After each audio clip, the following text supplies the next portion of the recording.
வணக்கம் மக்களே, நீங்கள் பார்த்து கேட்குறது மொக்க கம்பெனி. நாங்கள் ஹோஸ்ட் காட்ஸிலா லெகசி ஆஃப் மான்ஸ்டர்ஸோட எபிசோட் 7 ஃபைனலாக ரிலீஸ் ஆயிடுச்சு.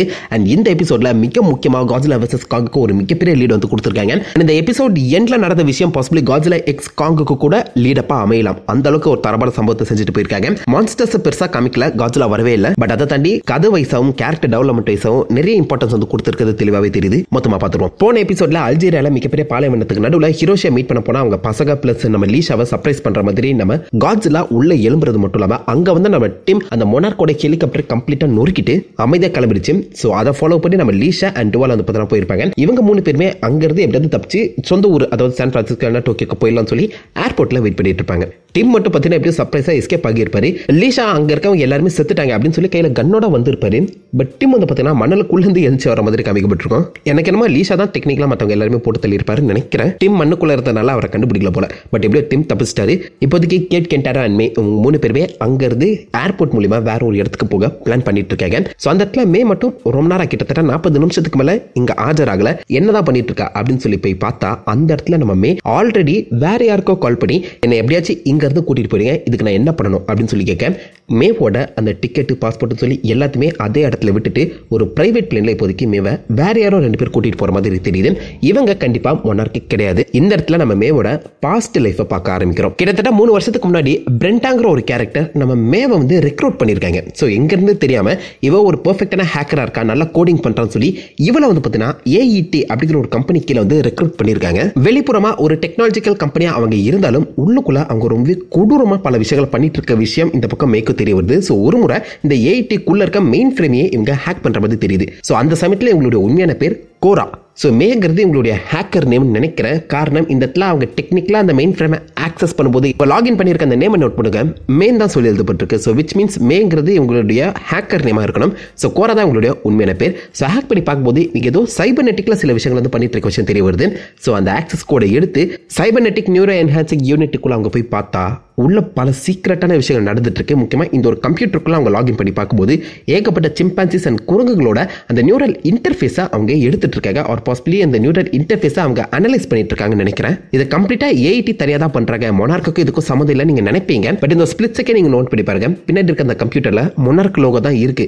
ஸோ விச் மீன்ஸ் யாருக்கு தெரியும் AET ஆக்சுவலா மொனார்க்கோட சப் டிவிஷன் அப்படிங்கிற மாதிரி கூட சொல்லலாம். பட் மொனார்க்கு இதுல கண்டிப்பா லிங்க் இருக்க தான் செய்யுது. ஸ்பிளிட் செகண்ட் அந்த மொனார்க் லோகோ உங்களால பார்க்க முடியும். இந்த ஒரு டீடைல்ஸை அவ கம்ப்ளீட்டா வைப் பண்ணிட்டு போயிருக்கா, அதாவது கம்ப்ளீட்டா அழிச்சிட்டு போயிருக்கா அப்படிங்கிற மாதிரி பிரெண்டா ஆக்சுவலா மே கிட்ட மென்ஷன் பண்ற மாதிரி தெரியும். சோ மேவை இப்போதைக்கு இந்த பிரெண்டாவோட AET கம்பெனி தான் தனியாக கூட்டு போயிருக்கேன். சோ அந்த இடத்துல பிரெண்டா மே பத்து நீ பல வருஷம் ரிசர்ச் இந்த இடத்துல அழிச்சிருக்க, இதனால எத்தனை மில்லியன் லாஸ் தெரியுமா அப்படின்னு சொல்லி கேட்க மே சிம்பிளா நீங்க இல்லீகல் பிசினஸ் தானே பண்ணிட்டு இருக்கீங்க, என் மேல உங்களால இல்லீகலா கேஸ் போட முடியாதுங்கிற மாதிரி கூட சொல்ல வருவாங்க. பட் இந்த இடத்துல மில்லியன்ஸ் ஆஃப் டாலர்ஸ் லாஸ் ஆகியிருக்கு. இந்த நியூரல் இன்டர்ஃபேஸை வச்சு நீங்க என்ன பண்ண போறீங்க அப்படின்னு சொல்லி கேட்டதுக்கு பிரெண்டா எதுவுமே மென்ஷன் பண்ணிருக்க மாட்டாங்க. பட் இந்த எபிசோட் எண்ட்ல மொனார்க் சீக்ரெட் சொசைட்டியா இல்லாம நாங்க இருக்கோம் அப்படிங்கிற ஒரு விஷயத்தை எஸ்டாப்ளிஷ் பண்ணிருப்பாங்களா. அதுக்கப்புறம் AETங்கிற அந்த பிராண்டியே ரீபிராண்ட் பண்ற மாதிரி காமிக்கப்பட்டிருக்கும். சோ இந்த இடத்துல வில்லியம் இந்த AET-யை நான் புதுசா பிராண்ட் பண்ண போறேன்னு சொல்லி ஏபெக்ஸ் சைபர்ட்ரானிக்ஸ் சொல்லி மாத்திருப்பாரு. ஏபெக்ஸ் எங்கே கேள்விப்பட்ட மாதிரி இருக்கா? ஆப்வியஸா காட்ஸிலா வெர்சஸ் காங்ல மெக்கா காட்ஸிலா உருவாக்குனது ஏபெக்ஸ் தான். ஸோ ஏபெக்ஸோட ஆரிஜினை தான் நம்ம இந்த இடத்துல பார்க்குறோம். ஸோ விச் மீன்ஸ் நம்ம மே ஆல்ரெடி ஏபெக்ஸ் கீழே வேலை செஞ்சுட்டு இருந்திருக்கான். அண்ட் கிட்டத்தட்ட பல வருஷம் ரிசர்ச் அவ அழிச்ச மாதிரி சொல்லியிருப்பாங்களாம். அந்த அழிப்பட்ட அந்த ரிசர்ச்னால தான் இந்த பக்கம் மெக்கா காட்ஸிலா ரோகா மாறி இருக்கணும்னு நினைக்கிறேன். ஏன்னா ஏகப்பட்ட ரிசர்ச் ஏகப்பட்ட அந்த டெவலப்மெண்ட்ங்கிறது மிஸ் ஆகியிருக்கு. மெக்கா காட்ஸிலா வந்து கம்ப்ளீட்டா கரப்ட் ஆனதுக்கு பாசிபிளி இந்த பக்கம் நம்ம மே பல வருஷங்களுக்கு முன்னாடி அழிச்ச அந்த கோட் கூட காரணமா இருக்கலாம். அதுக்கான வாய்ப்புகள் ரொம்ப அதிகம். ஸோ இப்போ நடக்கிற அந்த ஸ்டோரியை காட்ஸிலா வெர்சஸ் காங் கூட எப்படி லிங்க் பண்ணியிருக்காங்க பார்த்தீங்களா?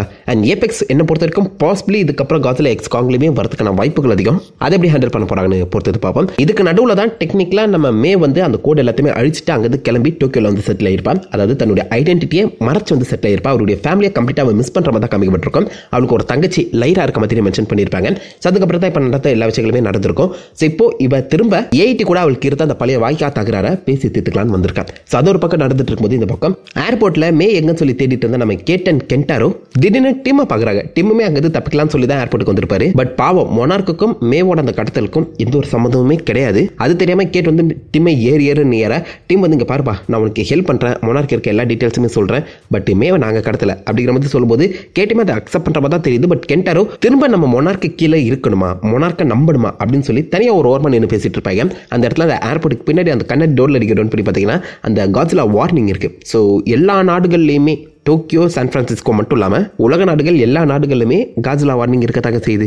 இந்தியாவில் எப்படி போட்டிருப்பாங்க பார்த்தே ஆகணும். பட் இப்போதைக்கு வேற வழி இல்லை. மேவை கண்டுபிடிச்சாகணும்னா இந்த ஆப்ஷனை தாண்டி வேற ஆப்ஷனே இல்லைன்னு சொல்லி டிம் அண்ட் மொனார்க் இந்த பக்கம் கேட் அண்ட் கென்டரோ ஃபாலோ பண்ண ஆரம்பிக்கிறாங்க. இதெல்லாமே ஒரு பக்கம் நடந்துட்டு இருக்க அவுட் போஸ்ட் 88ங்கிற ஒரு இடத்தை காமிக்கிறாங்க. அந்த இடத்துல மொனார்க் வந்து அங்க இருக்க ஃப்ராஸ்ட் வார்க்குங்கிற டைட்டனியம், அதே மாதிரி அந்த ஹாலோ எர்த் பாயிண்ட்டை பத்தியுமே ரிசர்ச் பண்ணிட்டு இருக்காங்க. நம்ம பான்ஸ் ஒரு குட்டி டீமோட அங்கே ஒர்க் பண்ணிட்டு இருக்கும் போது காமிக்கப்படுது. ஸோ பான்ஸ் வந்து பார்த்தீங்கன்னா ரெஸ்ட் ரூமுக்கு போயிட்டு வர அந்த சமயத்தில் இந்த பக்கம் நம்ம லீஷா அண்ட் டுவால் மொத்த அவுட் போஸ்ட்டுமே கண்ட்ரோல் எடுத்துடுறாங்க. பட் அங்கே இருக்கவங்க யாருமே அவங்க போட்டு தள்ள மாதிரி தெரியல. இதே மாதிரி ஒரு சீக்வன்ஸ் இதுக்கு முன்னாடி வந்து அந்த காட்ஸிலா வெர்சஸ் காங்லேயுமே நடந்திருக்கும். லைக் அந்த ஈகோ டெரரிஸ்ட் வந்து பார்த்தீங்கன்னா இங்கே இருக்க அந்த மொனார்க் சைட் வந்து டேக் ஓவர் பண்ணுற மாதிரி காமிக்கப்பட்டிருக்கும். அப்படியே இந்த இடத்துல ரெப்ளிகேட் பண்ண ட்ரை பண்ணியிருக்காங்க. பட் என்னை பொறுத்தவரைக்கும் லீஷா நல்லவராக தான் இருப்பாருன்னு தோணுது. இந்த இடத்துல மொனார்க்கு நீங்கள் வேலை செய்யாமல் எங்களுக்கு வேலை செஞ்சால் இந்த மாதிரி பல டைட்டன்ஸ் இருக்க அந்த இடத்தையே எங்களால் க்ளோஸ் பண்ண முடியும் அப்படின்னு சொல்லி அந்த அவுட் போஸ்ட்டை கண்ட்ரோல் எடுக்கிறாங்க. பான்ஸ் மட்டும் எப்படியோ அங்கிருந்து தப்பிச்சு ஓடி வந்து மொனார்க்கு அஃபிஷியலாவே இன்ஃபார்ம் பண்ணிடுறாங்க. ஸோ லீஷா மட்டும் இல்லாமல் டுவாலும் கெட்டவளா மாறிட்டா, அதனால எப்படியாச்சும் எனக்கு இது காப்பாத்துக்கையா அப்படின்னு சொல்லி கெஞ்சா இந்த பக்கம் நம்ம லீஷா அங்க இருக்க எல்லா எக்ஸ்ப்ளோசிவ்ஸுமே, அதாவது எல்லா வெடிமருந்துகளையுமே எடுத்து டைரக்டா அந்த ஹாலோ பாயிண்ட் நோக்கி போயிட்டு இருக்காரு. ஸோ இவரை பொறுத்த வரைக்கும் ஹாலோ பாயிண்ட்டுக்குள்ளது தான் ஏகப்பட்ட மான்ஸ்டர்ஸ் வந்துட்டு இருக்கு. அந்த மான்ஸ்டர் வரதுனால தான் நம்ம காட்ஸிலா சண்டை போடுது. ஸோ மான்ஸ்டர் வரலன்னா காட்ஸிலா சண்டை போட தேவையில்ல. ஸோ காட்ஸிலாவை காப்பாற்றணும்னா அண்ட் இந்த உலகத்தை காப்பாற்றணும்னா எல்லா ஹாலோ பாயிண்ட்ஸுமே க்ளோஸ் பண்ணி ஆகணுங்கிற ஒரு தாட்ல தான் பாசிபிள் இப்போதைக்கு இங்க இருக்க அந்த எக்ஸ்ப்ளோசிவ்ஸை அவர் கலெக்ட் பண்ணிட்டு இருக்கணும்னு நினைக்கிறேன். இந்த இடத்துல நம்ம டிம்முக்கு மொனார்க் மூலியமா அந்த மேவோட உண்மையான பேர் தெரிய வந்திருக்கு. கோரா அவளுடைய உண்மையான ஃபேமிலி எங்க இருக்காங்கிற விஷயம் புரிஞ்சுக்கிட்டு கேட், கென்டரா அண்ட் டிம் இப்போதைக்கு இந்த கோராவோட உண்மையான இடத்துக்கு போறாங்க. கோரானா மேவோட உண்மையான சிஸ்டரையுமே மீட் பண்றாங்க, லைரா. மே இங்க தான் வந்திருப்பாலும் சொல்லி ஏகப்பட்ட கேள்விகள் கேட்க அந்த இடத்துல நம்ம லைராவுக்கு இவங்க 3 பேர் மேலேயுமே சந்தேகமா தான் இருக்கு. டேரக்டா அவங்க 3 பேர் யாருன்னு சொல்லி தனியா பார்க்கிங் லாட்ல வச்சு அவங்க மேல விசாரணை போட, நாங்களே மேக்கு ஹெல்ப் பண்ண தான் வந்தோம், உனக்கு மே பத்தி தெரிஞ்ச இன்ஃபர்மேஷனை கொடு அப்படின்னு சொல்லும்போது தான் இந்த பக்கம் மே 3 வருஷத்துக்கு முன்னாடி அந்த AETKல வேலை செஞ்சது, அதுக்கப்புறம் அங்கே தப்பிச்சு டோக்கியோ கோன்னு சொல்லி எல்லா டீட்டெயில்ஸுமே சொல்றான். ஸோ இப்போதைக்கு AETக்கும் மேக்கும் ஒரு வாய்க்கா தகராறு இருக்குங்கிற டீட்டெயில்ஸ் இவங்க 3 பேருக்குமே தெளிவாக தெரிய வர இவங்க பக்கத்தில் இருக்க அந்த AETயோட ஹெட் குவார்ட்டர்ஸ்க்கு போறாங்க. ஸோ அந்த இடத்துல ஆப்வியஸாக செம்ம கூட்டமாக இருக்கும், உள்ள போய் பார்க்குறதும் கஷ்டம். அதனால நம்ம டீம் ஒரு இயர்லியர் ஸ்டேஜ் டெவலப்மெண்ட்ல இருந்த ஒரு ப்ரோட்டோடைப்பாக இருந்த டைட்டன் வார்னிங் சிஸ்டம் வந்து பார்த்தீங்கன்னா ஆக்டிவேட் பண்ணுறாரு. ஸோ இந்த இடத்துல டீம் ஆக்டிவேட் பண்ணது மொனார்க்கோட ஒரு சூப்பர் செக்யூர்டான டைட்டன் வார்னிங் சிஸ்டம் அப்படின்னு சொல்லலாம். ஸோ அதை ஃபோனில் பார்த்தவங்க எல்லாருமே அங்கே திருச்சோட அந்த கலவரத்தையே ஒரு பேஸாக வச்சு அவங்க 3 பேருமே எப்படியும் அந்த ஆஃபீஸுக்குள்ள வந்துடுறாங்க. பட் ஆஃபீஸுக்குள்ள அவங்க வர விஷயம் பிரெண்டாவுக்கு அப்படியே தெளிவாக தெரியுது. ஸோ இந்த இடத்துல கண்டிப்பாக எந்த ஒரு மான்ஸ்டரும் வரல, உன்னை காப்பாற்ற தான் உன் ஃப்ரெண்ட்ஸ் வந்துட்டு இருக்காங்க, நான் உன்னை விட்டுறேன், பட் நீ அவங்க கூட போய் மொனார்க்குள்ளே என்னென்ன நடக்குது அண்ட் அவங்க என்னென்ன மான்ஸ்டர்ஸை எங்கெங்க கண்டுபிடிக்கிறாங்கன்னு சொல்லி எல்லா டீட்டெயில்ஸுமே என்கிட்ட கொடு, இப்படி பண்ணால் நம்ம வாய்க்கா தகராற செட்டில் பண்ணிக்கலாம் அப்படின்னு சொல்ல மேக் வேற ஆப்ஷனே கிடையாது. ஸோ வேற வழியே இல்லை, இவங்க 3 பேருக்கிட்டமே ஒன்னா சேர்ந்து லிட்டரலி ஒரு ஸ்பையா மாற ட்ரை பண்ணிட்டு இருக்கா. ஸோ AET மேலே வச்சிருக்க அந்த கெடுபிடியை எடுக்க இவன் ஃபைனலாக அவன் ஃபேமிலியை மீட் பண்ணுறதுமே தாண்டி எப்படியோ கென்டரோ, கேட் அண்ட் மே இவங்க 3 பேருமே ஒன்றா சேர்ந்துடுறாங்க. அண்ட் இவங்க எல்லாருமே இப்போதைக்கு மொனார்க்கோட கண்ட்ரோலில் இருந்தாலும் ஸ்டில் அவங்களுடைய முதல் குறிக்கோள் காட்ஸிலா அண்ட் ஹிரோஷியை தேடுறது, அவங்க அப்பாவை தேடுறது. ஸோ அவங்க அப்பா ஏன் இதை பண்ணிட்டு இருக்காருன்னு சொல்லி இப்போ வரைக்குமே கேட் அண்ட் கென்டருக்கும் சுத்தமாக புரியல, நம்மளுக்கும் புரியல. ஹிரோஷிக்கு என்னதான் வேணும், காட்ஸிலாவை எழுப்பணுமா இல்லை காட்ஸிலாவை கண்டுபிடிக்கணுமா, ஏன் அந்த காமா சிமுலேட்டர் வச்சு அவர் ஊராக சுற்றிட்டு இருக்காரு, இந்த கேள்விகள் இப்போ வரைக்கும் நம்ம கிட்ட இருக்க தான் செய்யுது. இதுக்கான பதில்கள் அடுத்த எபிசோட்ல கிடைக்கும்னு நினைக்கிறேன். அவங்க அப்பாவை தேடின ஒரு பயணத்தில் இப்போதைக்கு கென்டரோ அண்ட் கேட் வந்து பார்த்தீங்கன்னா இன்வால்வ் ஆகியிருக்காங்க. இந்த இடத்துல கேட்டுக்கும் மேக்கும் ஒரு ரிலேஷன்ஷிப் ஸ்டார்ட் ஆகிற தான் எனக்கு ஃபீல் ஆகுது. உங்களுக்கு அப்படி தோணுச்சுன்னா கீழே கமெண்ட் பண்ணுங்க. கேட் ஒரு LGBT கேரக்டர் தான், பட் மே அப்படி கிடையாது. மேவும் கென்டரும் ஆல்ரெடி ஒரு ரிலேஷன்ஷிப்ல இருந்தாங்க. யாருக்கு தெரியும், நான் பைனரி பாவ அப்படின்னு சொன்னாலும் சொல்லலாம், அதுக்கான வாய்ப்புகள் அதிகம். என்னதான் பண்ண போறாங்கன்னு பொறுத்தது பார்ப்போம். பட் இப்போதைக்கு இவங்க எல்லாருமே ஹிரோஷியை தேட தான் ஆரம்பிச்சிருக்காங்க. இந்த இடத்துல தான் நம்ம டீம் எப்படியோ அந்த மொத்த மொனார்க்கோட லீடா இருக்க வெர்டுசோவை கன்வின்ஸ் பண்ணி இப்போதைக்கு நம்ம மொனார்க்குங்கிற டீட்டெயில்ஸை வெளியில கொண்டு வரணும். நாம இப்படி இந்த மாதிரி ஏகப்பட்ட டைட்டன்ஸை தேடிட்டு இருக்கோங்கிற ஒரு உண்மையை வெளியில கொண்டு வந்தாதான் நம்மளால இன்னும் பெட்டரா ஒர்க் பண்ண முடியும், டைட்டன்ஸை பத்தின ரிசர்ச்சை இன்னும் பெட்டரா பண்ண முடியும். ஸோ நம்ம சீக்கிரட்டா இருக்கிறதுல எந்த ஒரு யூஸுமே கிடையாதுன்னு சொல்லி பப்ளிக்கா அந்த மொனார்க்கை கொண்டு வர சொல்ல வேற வழியில வெர்டுசோ இப்போதைக்கு மொனார்க்கை பப்ளிக் ஆக்கிடுறாங்க. ஸோ எல்லாருக்குமே மொனார்க் இருக்க டீட்டெயில்ஸ் தெரிய வருது. அதே மாதிரி ஏபெக்ஸ்மே பப்ளிக்கா தான் நடக்க போகுது. ஏபெக்ஸ் வெர்சஸ் மொனார்க்குங்கிறது ஒரு கம்பெனி பேட்டிலா நீங்க நினைச்சாலும் டெக்னிக்கலா 2 பேருமே ஒரே விஷயத்தை தான் நோக்கி போயிட்டு இருக்காங்க, டைட்டன்ஸை கண்ட்ரோல் பண்றது. அண்ட் இந்த பக்கம் மொனார்க் கம்ப்யூட்டருமே ஏபெக்ஸ் கீழே இருக்க அந்த சமயத்தில் கண்டிப்பாக ஒரு கட்டத்தில் இவங்க 2 பேருமே ஒன்றா தான் ஒர்க் பண்ணிக்கிறாங்க நினைக்கிறேன். அது எப்போங்கிறத பொறுத்தது பார்ப்போங்க. இது ஒரு பக்கம் நடந்துட்டு இருக்கும்போது ஆப்போசிட்ல எடுத்த எல்லா வெடி மருந்துகளையுமே இப்போதைக்கு லீஷா அலாஸ்கால இருக்க அந்த ஹாலோ பாயிண்ட்டை சுற்றி நட்டுறாரு. அவரை பொறுத்த வரைக்கும் இந்த மாதிரி எந்த ஒரு மான்ஸ்டர்ஸும் வெளியில வரக்கூடாது. அதுக்கேற்ற மாதிரி அந்த ஹாலோ பாயிண்ட்ல இருக்க அந்த வெடி மருந்துகளை வெடிக்க வைக்க இந்த ஹீட்டை தெரிய ஆப்வியஸா இந்த ஃப்ராஸ்ட் ஒர்க் வந்துரும்ல, அது உள்ள போது அந்த ஹீட்டை கன்சியூம் பண்ண ட்ரை பண்ணுது. ஸோ அந்த சமயத்தில் கரெக்டாக இன்னொரு வெடி மருந்து வெடிக்க இப்போதைக்கு அந்த ஹாலோ எர்த் வந்து பார்த்தீங்கன்னா லைக் ஒரு வார்டெக்ஸ் மாதிரி ஆக்ட் ஆக ஆரம்பிக்குது. சுத்தி இருக்க எல்லாத்தையுமே அது உள்வாங்க ஆரம்பிக்குது.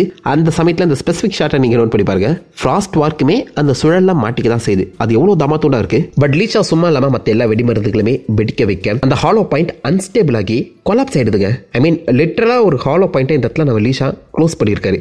பட் எனக்கு என்னமோ இது அப்படியே ரிட்டர்ன் அடிக்கும் தான் தோணுது. ஏன்னா ஃப்ராஸ்ட் வாக் அங்கே மாட்டி இருந்துச்சுல. ஸோ மேபி இந்த மொத்த ஹாலோ எர்த் எனர்ஜியுமே ஃப்ராஸ்ட் வாக் உள் வாங்கிடுச்சு. ஸோ அது இப்போ இருக்கிறதோட பல மடங்கு பெருசாயிடுச்சு. சும்மா இருக்க சங்க ஊதி கட்டானாங்கிற மாதிரி இந்த பக்கம் லீஷா தமாத்தோட இருந்த ஃப்ராஸ்ட் வாக்கே இப்போதைக்கு மிக பெருசாக மாற்றி விட்டாரு. வேற வழியே இல்லை, நம்ம காதுல வச்ச ஃப்ராஸ்ட் வாக் நடந்துதான் ஆகணுங்கிற மாதிரி கூட கதையை கொண்டு போகலாம். கான வாய்ப்புகளும் அதிகமாக தான் இருக்கு. பட் இப்போதைக்கு லீஷாவை பொறுத்த வரைக்கும் அவர் அந்த ஹாலோ பாயிண்ட்டை க்ளோஸ் பண்ணிட்டாரு. ஸோ இது உண்மையிலே க்ளோஸ் ஆயிடுச்சா இல்லைன்னு சொல்லி அடுத்த எபிசோட்ல பார்த்து தெரிஞ்சுப்போம். ஸோ ஓவராலாவே எபிசோட் முழுக்கவே மே ஃபோக்கஸ்டான ஒரு கேரக்டர் டெவலப்மெண்ட் தான் கூட்டு போயிருக்காங்க. நிறைய மான்ஸ்டர்ஸை காட்டல. அடுத்த 2 எபிசோட் கண்டிப்பா நிறைய மான்ஸ்டரை காட்டுவாங்க, நம்பிக்கை இருக்கு, காத்திருப்போம். இந்த எபிசோட பத்தி நீங்க என்ன நினைக்கிறீங்கன்னு மறக்காம கமெண்ட் பண்ணிட்டு ஸ்மாஷ் த லைக் பட்டன். நான் உங்களை நல்ல ஒரு ஆசமான வீடியோல மீட் பண்றேன்.